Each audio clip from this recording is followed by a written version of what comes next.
This will no doubt be an extraordinary hearing. The last time a hearing like this was called, the board chair, Jennifer Coate, essentially slammed Premier Daniel Andrews for not answering questions on hotel quarantine. This time, though, after the evidence gathering phase is concluded, but before the final report is due to be handed down in just over 2 weeks, it is likely to examine some of the conflicting evidence that's been presented to it, specifically from Chief Health Officer Brett Sutton.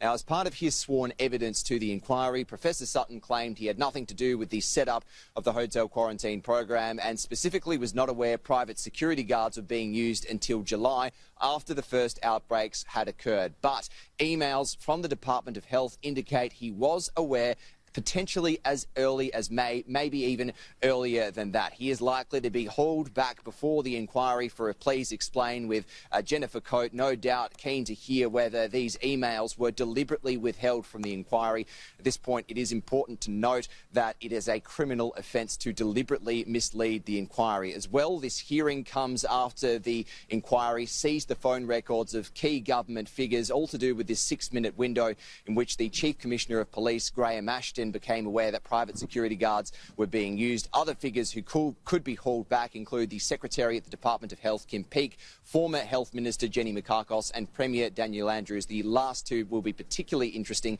given Ms Mikakos, in her closing submission, warned the inquiry to take the Premier's evidence with caution, all but accusing him of lying. Now, if all of this does take place, it is likely to push back the final report of the inquiry potentially to late November, maybe even later than that. As well, this morning, Laura, some disturbing allegations and revelations from the hotel quarantine program. It's been revealed that across the span of several months, single-use blood glucose testing kits were reused across multiple patients, potentially exposing them to blood-borne diseases. Now, at this stage, it's believed that the needles themselves were not reused, rather the cartridges were handled by multiple people across multiple patients.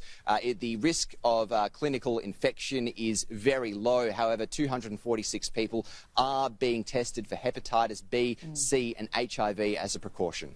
Pat, thank you. Before I let you go, this war of words has emerged between Premier Daniel Andrews and Josh Frydenberg. It really started here on First Edition yesterday when we spoke to the Treasurer, and then Daniel Andrews hit back at his press conference yesterday, and it seems there is no love lost.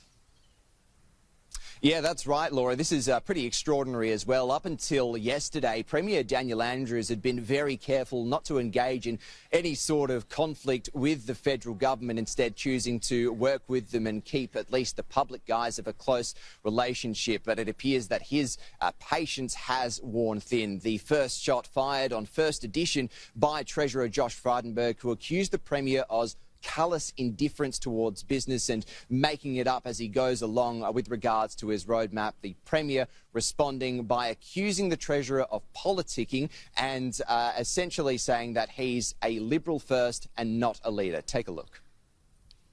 The Victorian government has shown a callous indifference to the loss of jobs in Victoria and to the plight of small business. More than 1,000 people in Victoria are losing their job every day of this lockdown on average. And now Victoria, with 26% of Australia's population, makes up 40% of those effectively unemployed across the country. It's all about the politics with this bloke, isn't it? That's all he does. That's all he does. He's not a leader, he's just a Liberal. He's just a Liberal, and all he does is play politics every day. The Victorian government and federal government have, throughout the course of this pandemic, had a very strong relationship, but it appears, though, Laura, cracks are starting to emerge. Yeah.